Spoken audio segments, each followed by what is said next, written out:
बिस्मिल्लाहिर्रहमानिर्रहीम अस्सलाम वालेकुम।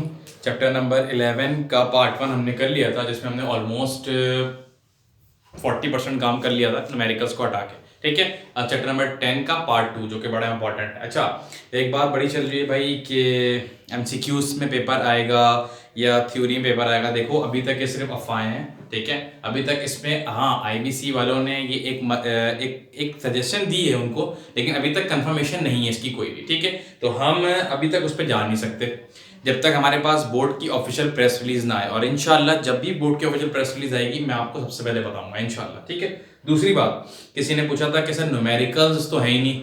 यार न्यूमेरिकल जो रिड्यूस सिलेबस उसमें नहीं है, जो लेकिन आपके चैप्टर के अब देखो अगर तो एमसीक्यूज बेस होता है, ठीक है, तो न्यूमेरिकल्स पे मट्टी डाल दो। लेकिन वो भी फिर भी हमने ये सुना है कि छोटे छोटे जो न्यूमेरिकल्स हैं उनको एमसीक्यूज बेस पे भी दे देंगे। ठीक है, जो रिड्यूस सिलेबस है ना, देखो उसमें तुम देखो तो किसी भी चैप्टर के न्यूमेरिकल्स नहीं है। न्यूमेरिकल्स आपके ऐड हैं, वो जस्ट टॉपिक को रिड्यूस किया गया। जिस तरह चैप्टर नंबर 11 में टोटल 11.32 यानी कि 32 टॉपिक्स थे। ठीक है, अब इसको मेरे ख्याल में रिड्यूस करके 12 या शायद 20 कर दिए हैं। बाकी सारे टॉपिक रिड्यूस कर दिए, यानी कि transfer of heat, conduction, convection, radiation, beta is equal to 3 alpha, ये सब का सब रिड्यूस कर दिया है। लेकिन मेरा इरादा था कि मैं beta is equal to 3 alpha कराऊं, लेकिन यार रिड्यूस है तो समझ में नहीं आ रहा मैं खुद क्या करूं। मैं चाह रहा था करवा दूं कि beta is equal to 3 alpha first year में आ जाएगी, transfer of heat first year में आ जाएगा। अब देखते हैं, मुझे थोड़ा सा एडवाइस भी करना कि मैं इसमें क्या करूं, कि मुझे कमेंट से बताना कि भाई इसको करूं या नहीं करूं, क्योंकि ये इस आज हम थ्योरी कंप्लीट कर देंगे इंशाल्लाह। ठीक है, आज के बाद थ्योरी में आपको कुछ रह नहीं जाएगा। ठीक है, अब कहानी क्या है, कहानी कुछ ऐसी है कि आज का टॉपिक तो बॉयज लॉ, चार्ल्स लॉ और जनरल गैस इक्वेशन है, और एक और टॉपिक होगा एनोमलस एक्सपेंशन ऑफ वाटर। बाकी जो है वो यूज ऑफ थर्मोमीटर है यार, वो तो सबको पता है। ठीक है, इसमें बहुत सारे टॉपिक्स रिड्यूस कर दिए हैं। ठीक है, बायोमेटालिक स्ट्रिप सी, फायर अलार्म था, सब रिड्यूस कर दिया है। अब मैं अगर चाहूँ तो आज के चैप्टर में हमारा, आज के वीडियो में हमारा चैप्टर कंप्लीट हो जाएगा। मुझे कमेंट से बताना, अगर चाहोगे तो मैं बीटा इक्वल टू 3 अल्फा और ये सारी चीजें करवा दूंगा, वरना फिर इसके न्यूमेरिकल्स करवा दूंगा। इसके न्यूमेरिकल्स वैसे बहुत सारे हैं, 15 हैं, हमने कोई 6-7 करने, वही 6-7 इंपॉर्टेंट है और वही 6-7 आते हैं। ठीक हो गई वाली बात। अच्छा भाई, दूसरी बात, उर्दू का सिलेबस पूछा था, मैंने बता दिया था, मैं यहाँ भी बता दूं कि वो जो 29 चैप्टर है उर्दू की बुक में वही है। ठीक है, उसमें कोई भी चीज नहीं हुई है रिड्यूस। इस्लामिक का भी ऐसी हिसाब है। और बोर्ड का पैटर्न, किसी ने बोला था सर बोर्ड का पैटर्न थोड़ा डिस्कस कर लें। यार बोर्ड का पैटर्न कैसे डिस्कस कर लें, कुछ पता ही नहीं है अभी। अभी तो ये भी नहीं पता कि आपके पेपर होने हैं नहीं होने हैं। अभी ये भी नहीं पता कि एमसीक्यूज बेस होने हैं या थ्योरी बेस होने हैं, अभी कुछ नहीं पता। ठीक है, अभी तो असूली तौर पे देखा जाए तो 9th क्लास वालों के लिए मॉडल पेपर आना चाहिए था, लेकिन अभी तक नहीं आया है। ठीक है, तो हम जनवरी के समझ लो बिल्कुल स्टार्ट पे खड़े हैं, दिसंबर एंड हो रहा है और मॉडल पेपर नहीं है हमारे पास। अब हम इसमें क्या करें, मैं तो खुद बड़ा कंफ्यूज हूँ क्योंकि टाइम बहुत कम है आपके पास। अच्छा खैर देखते हैं जैसा भी होगा। मैं बोर्ड का पैटर्न जो है वही डिस्कस कर सकते हैं कि सेक्शन ए में हमारे पास 19 एमसीक्यूज आते हैं, सेक्शन बी में हमारे पास 20 नंबर के शॉर्ट क्वेश्चंस बी और 20 नंबर के न्यूमेरिकल्स। ये हो गए 40 मार्क्स, 40 और 19 एमसीक्यूज मिला के हो जाएंगे 59। ठीक है, और उसके बाद आपके पास सेक्शन सी आ जाता है। सेक्शन सी 26 नंबर का होता है, 13 नंबर के एक लॉन्ग, 13 नंबर का एक लॉन्ग के अंदर 2 पार्ट होते हैं, यानी कि टोटल 4 लॉन्ग तुमने करने होते हैं। ठीक है, साढ़े छः नंबर के। ठीक हो गया, अच्छा सॉरी 7 और 6 नंबर के। ठीक है, तो अभी मैं इस पैटर्न को बोर्ड पे भी करवा सकता हूं, लेकिन मैं क्यों नहीं करवा रहा, क्योंकि अभी ये पैटर्न ही कंफर्म नहीं है। ठीक है, अभी क्या पता आपके पास फरवरी में मॉडल पेपर आ जाए। मॉडल पेपर वो होता है कि अगर जब भी वो पैटर्न को चेंज करते हैं तो वो आपको एक बार मॉडल पेपर देते हैं। ठीक है, और मॉडल पेपर देते हैं कि भाई इस हिसाब से पेपर आएगा। मॉडल पेपर पूरा का पूरा आपका बुक के टॉपिक्स पे ही मतलब वो होता है, मतलब मुश्तमिल होता है। ठीक हो गया, और एक और चीज बड़ी इंपॉर्टेंट है, ये बड़ी काम की बात है, मॉडल पेपर जिस साल आता है ना उस साल मॉडल पेपर जो होता है उसमें से 30 या 20% टॉपिक्स लगते हैं। ठीक है, 10 ईयर के तो लगते हैं, लेकिन जो मॉडल पेपर होता है ना उसके भी 20-30% टॉपिक्स लग जाते हैं। ठीक है, तो इंशाल्लाह उसको भी हमने देखना है और देखते हैं आगे। अभी फिलहाल हम ये कर रहे हैं, अल्लाह खैर से, अल्लाह देखते हैं आगे क्या होता है। बॉयज लॉ है, बड़ा इंपॉर्टेंट सवाल है, explain boys law, Charles law, और इसी के बाद आएगा general gas equation. Boys law में क्या है, बहुत आसान सी चीज है, सिंपल याद रखना। बॉयल्स लॉ में टेम्परेचर कांस्टेंट है, चार्ल्स लॉ में प्रेशर कांस्टेंट है। ठीक हो गई, यानी बात बिल्कुल क्लियर है। बॉयल्स लॉ की जो स्टेटमेंट है वो है volume of a given mass of a gas is inversely proportional to the pressure, यानी कि तुम प्रेशर जितना बढ़ाते जाओगे वॉल्यूम कम होता जाएगा, और तुम प्रेशर कम करोगे, इनवर्सली है। अगर डायरेक्टली होता तो तुम प्रेशर जितना बढ़ाते आपके पास वॉल्यूम उतना ही बढ़ता, लेकिन इनवर्सली है तो तुम प्रेशर जितना बढ़ाओगे वॉल्यूम उतना कम होगा, और तुम प्रेशर जितना कम करोगे वॉल्यूम उतना बढ़ेगा, और जो टेम्परेचर होगा वो कांस्टेंट होगा। ये सिंपल इसकी स्टेटमेंट है। इसमें मैथमेटिकल में तुम क्या लिखोगे? मैथमेटिकल में लिखोगे volume is inversely proportional to, inversely proportional का साइन तो वही होता है, लेकिन जब चीज 1 में आ जाए तो ये कहलाती है इनवर्सली प्रोपोर्शनल। ठीक हो गया। जैसे ही प्रोपोर्शनल का साइन हटाओगे इज इक्वल टू लगाओगे, तुम सिर्फ कांस्टेंट लिख दोगे, कोई कांस्टेंट फिजिक्स ने इसका नहीं दिया हुआ, के भी नहीं लगाओगे तुम, और ये P यहां पे डिवाइड हो रहा है, ये इधर आके होगा multiply, PV is equal to constant बन जाएगा आपके पास। बस ये है Boyle's law. Charles law, Boyle's law को समझना बहुत आसान है। बॉयज लॉ में याद रखो, बॉयज लॉ में टेम्परेचर कांस्टेंट, चार्ल्स लॉ में प्रेशर कांस्टेंट, वॉल्यूम दोनों में, इसमें भी स्टेटमेंट के शुरू होते ही वॉल्यूम आया है, चार्ल्स लॉ भी करेंगे उसमें भी स्टेटमेंट के शुरू होते ही वॉल्यूम आ जाएगा, लेकिन वो डायरेक्टली प्रोपोर्शनल होगा टेम्परेचर के, और प्रेशर कांस्टेंट हो जाएगा। इसमें वॉल्यूम इनवर्सली प्रोपोर्शनल है प्रेशर के, और टेम्परेचर कांस्टेंट है, बस बाकी कुछ नहीं करना। और जनरल गैस इक्वेशन क्या है? दोनों इक्वेशंस को तुम मिला के लिख दोगे तो वो जनरल गैस इक्वेशन बन जाएगी। ठीक हो गया। बॉयज लॉ हो गया, चार्ल्स लॉ करते हैं।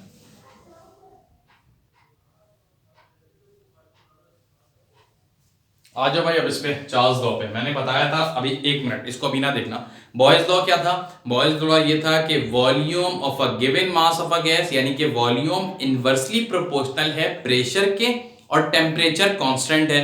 यहां पर वॉल्यूम डायरेक्टली प्रोपोर्शनल है टेम्परेचर के और प्रेशर कांस्टेंट है, बस और कोई फर्क नहीं। यानी कि तुम टेम्परेचर जितना बढ़ाओगे तुम्हारे पास वॉल्यूम उतना बढ़ेगा, तुम टेम्परेचर जितना कम करोगे वॉल्यूम उतना कम होगा, बिकॉज ये डायरेक्टली प्रोपोर्शनल है।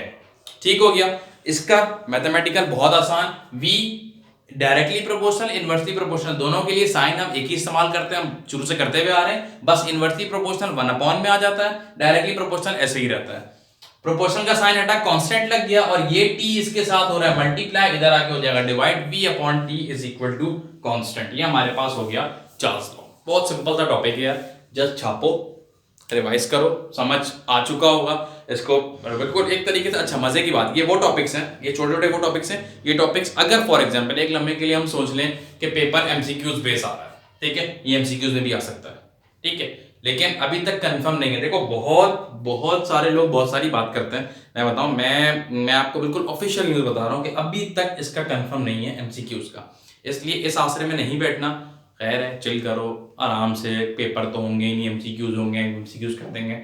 अभी तक कंफर्म नहीं है, जब भी कंफर्म होगा इंशाल्लाह मैं बताऊंगा, लेकिन अभी अपने टाइम को कीमती बनाओ। तुम्हारे पास बहुत कीमती टाइम है 10 जनवरी तक का, क्योंकि फिलहाल छुट्टियां उस वक्त तक हैं, अगर आगे बढ़ जाती हैं तभी तुम्हारे पास कीमती टाइम होगा कि तुम अपने टाइम से, यार मुफ्त में पढ़ाई मिली है, पढ़ लो भाई, खैर है, ठीक है।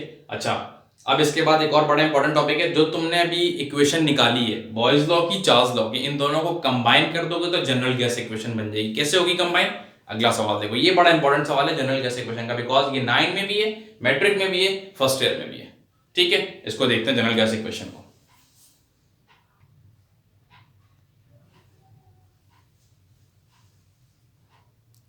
अच्छा भाई, जनरल गैस इक्वेशन एक ही उसमें खत्म हो गई अल्हम्दुलिल्लाह, ठीक है। कहानी क्या है सुन लो। बॉयज लॉ, चार्ल्स लॉ, जो तुमने स्टेटमेंट निकाली है, यानी कि आखिरी में जो तुमने फॉर्मूला निकाला है बॉयज लॉ का और चार्ल्स लॉ का, उसको तुमने मिला के लिख देना, जनरल गैस इक्वेशन बन जाएगी खुद ब खुद।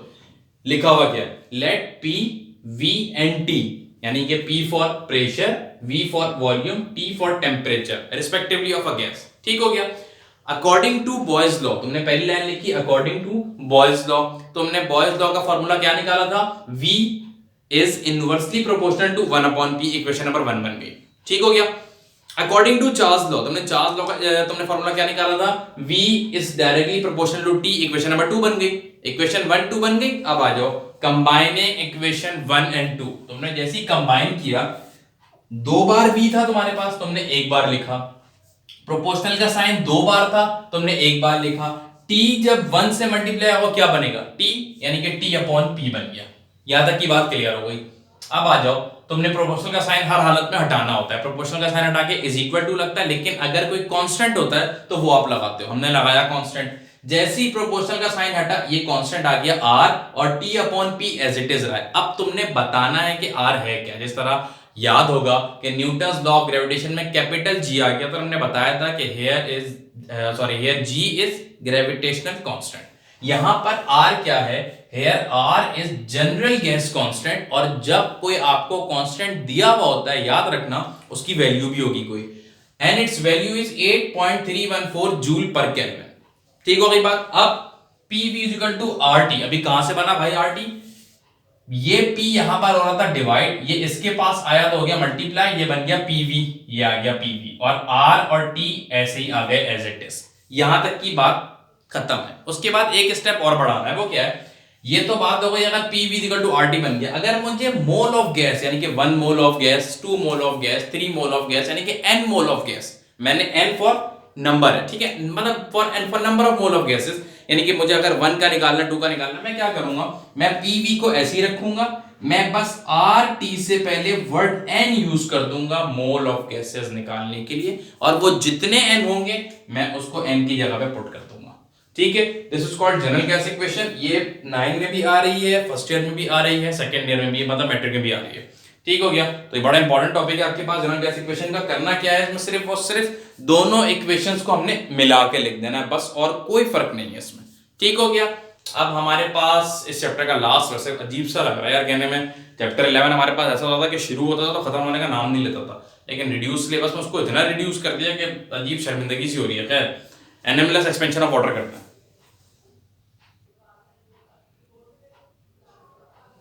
अच्छा भाई, व्हाट इज एनएमएलएस एक्सपेंशन या एनएमएलएस बिहेवियर ऑफ वाटर, ये बड़ी एक अजीब सा टॉपिक है। ठीक है, अजीब सा टॉपिक कैसे, इसमें हमें एक तरीके से अल्लाह की कुदरत दिखती है। ठीक है, बड़ी साफ दिख रही होती है कि यार अल्लाह ताला के हर काम में कोई ना कोई मसले आते हैं, हमें साफ दिखेगा। इसमें कैसे दिखेगा, पहले तो इसकी डेफिनेशन को समझ लो, पहले इंग्लिश से पढ़ते हैं तो मैं उर्दू में बताता हूँ।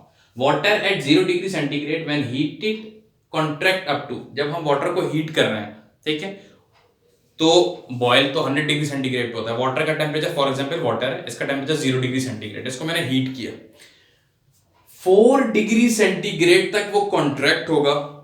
ठीक है, यानी कि सुकड़ेगा, एक तरीके से आप ये कह लो कि सुकड़ेगा। ठीक है, मतलब एक्सपेंड नहीं होगा, सुकड़ेगा। But when heated further it expand, लेकिन जब उसको आप फर्दर हीट करोगे, या आप ये कह लो कि जब तुम उसका टेम्परेचर 4 डिग्री सेंटीग्रेड से नीचे लेकर आओगे, अभी तो तुम ऊपर लेके जा रहे हो, 0 से 4 तक लेके गए हो, ठीक है, तो ये कॉन्ट्रैक्ट हो रहा है। लेकिन जब तुम नीचे लेकर आ रहे हो, यानी कि अब तुम्हारा टेम्परेचर, चलो एक और बार फिर से करते हैं, वाटर का टेम्परेचर है 0 डिग्री सेंटीग्रेड, इसको मैं ऊपर की तरफ लेके जा रहा हूं, यानी कि इसको हीट कर रहा हूं, चूल्हा जला दिया, नीचे इसको हीट कर रहे हैं, यानी कि ये 0 1 2 3 4 यहां तक आते आते वाटर कॉन्ट्रैक्ट हो रहा है। ठीक हो गया, मतलब सुगड़ रहा है। और अगर इसी का उल्टा बोलूं मैं कि मैं वाटर के टेम्परेचर को नीचे लाना है, अभी इस वाटर का टेम्परेचर 10 डिग्री सेंटीग्रेड, मुझे इसको नीचे लेकर आना है, नीचे कितना लाना है, 9 8 7 6 5, यहां तक की तो कहानी सही है। जब ये और नीचे आया, यानी कि 4 3 2 1, ये 4 से लेके 0 तक जो आया ना, अब ये एक्सपेंड होगा, यानी कि फैलेगा। ठीक है, दिस इज कॉल्ड, इसको कहते हैं हम पानी का एक तरीके से पागलपन कह लो। ठीक है, ये सिंपल सी वर्डिंग इसकी है। अब इसके एडवांटेज और इसके डिसएडवांटेज से तुम बात समझोगे।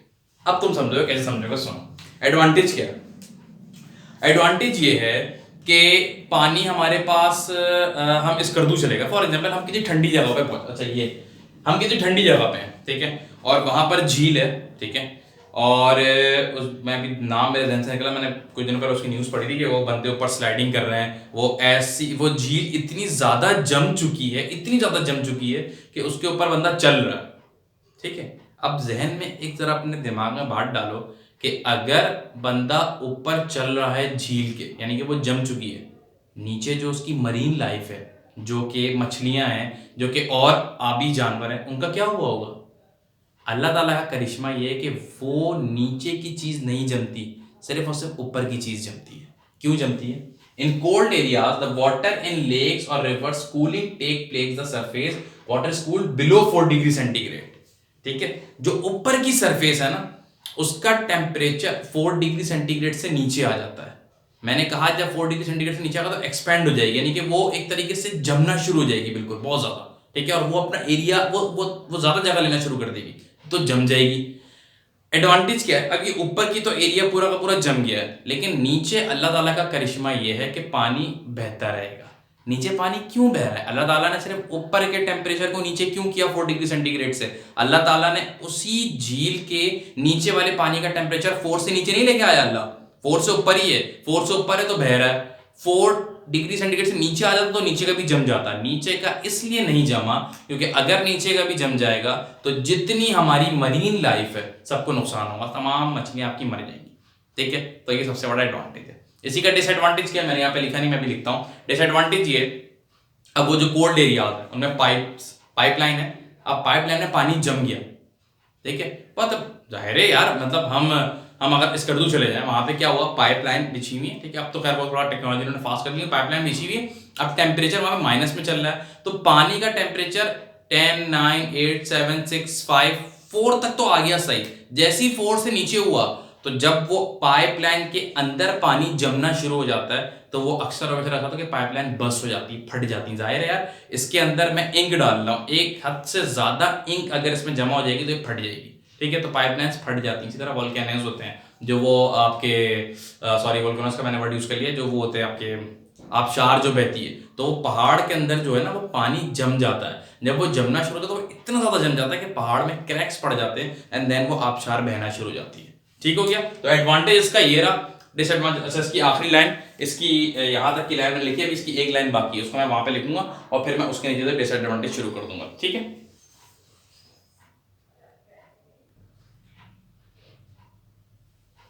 चलो भाई, अब जो थोड़ी सी कंफ्यूजन थी वो भी खत्म हो जाएगी, ठीक है। ये वाला पार्ट तो एडवांटेज वाला पार्ट है, ठीक है, ये जो लिखा हुआ है ना कि bottom layers remain partially at 4 degree centigrade, this behaviour save the marine life, ये जो हमने एडवांटेज पढ़ लिया। What disadvantage? डिसएडवांटेज पढ़ोगे एनएमलेस बिहेवियर ऑफ वाटर खुद बहुत समझ में आ जाएगा। When the temperature of water in water pipes falls below 4 degree centigrade, water pipes के अंदर जो पानी है, जो वाटर है, उसका टेम्परेचर जब बिलो हुआ यानी कि कम हुआ 4 डिग्री सेंटीग्रेड से, इट एक्सपेंड्स, फैलेगा, वो अपनी जगह तलाश करेगा, जब उसको जगह नहीं मिलेगी एंड पाइप्स में भी बस, तो पाइप फट जाएंगे। अब बात समझ आएगी, जब टेम्परेचर कम हो रहा है तो पानी फैल रहा है, ठीक है, नहीं मतलब बहुत एक्सपेंड होगा, और जब टेम्परेचर बढ़ रहा है तो पानी सुकड़ रहा है। ठीक हो गया, यही काम। अच्छा चलो आगे चलो, number 2 point, water present in the cracks of rocks expands at freezing and causing the rocks to break due to high pressure. वही बात हो रही है, पहाड़ों के अंदर पानी, अल्लाह ताला ने की कुदरत है, पहाड़ों के अंदर पानी है, वो पानी जमना शुरू हुआ यानी कि टेम्परेचर कम होना शुरू हुआ, जैसे ही 4 डिग्री सेंटीग्रेड से कम हुआ वो पानी फटा और पहाड़ों में क्रैक्स हुए और पहाड़ों से पानी होता हुआ नीचे पूरा वादियों तक आता है। This is called anomalous expansion of water. यहाँ पे हमारे पास ऑलमोस्ट चैप्टर नंबर 11 खत्म हो गया, ठीक है। तो एक दो छोटे मोटे टॉपिक होंगे वो ऐसे ही यार चलते फिरते हो जाएंगे, ठीक है, लेकिन बहुत बड़ा चैप्टर था, लेकिन रिड्यूस सिलेबस के हिसाब से इतने ही, तो नहीं करते अभी पंगा, अभी ऐसे ही लेके चलते हैं। सही हो गया।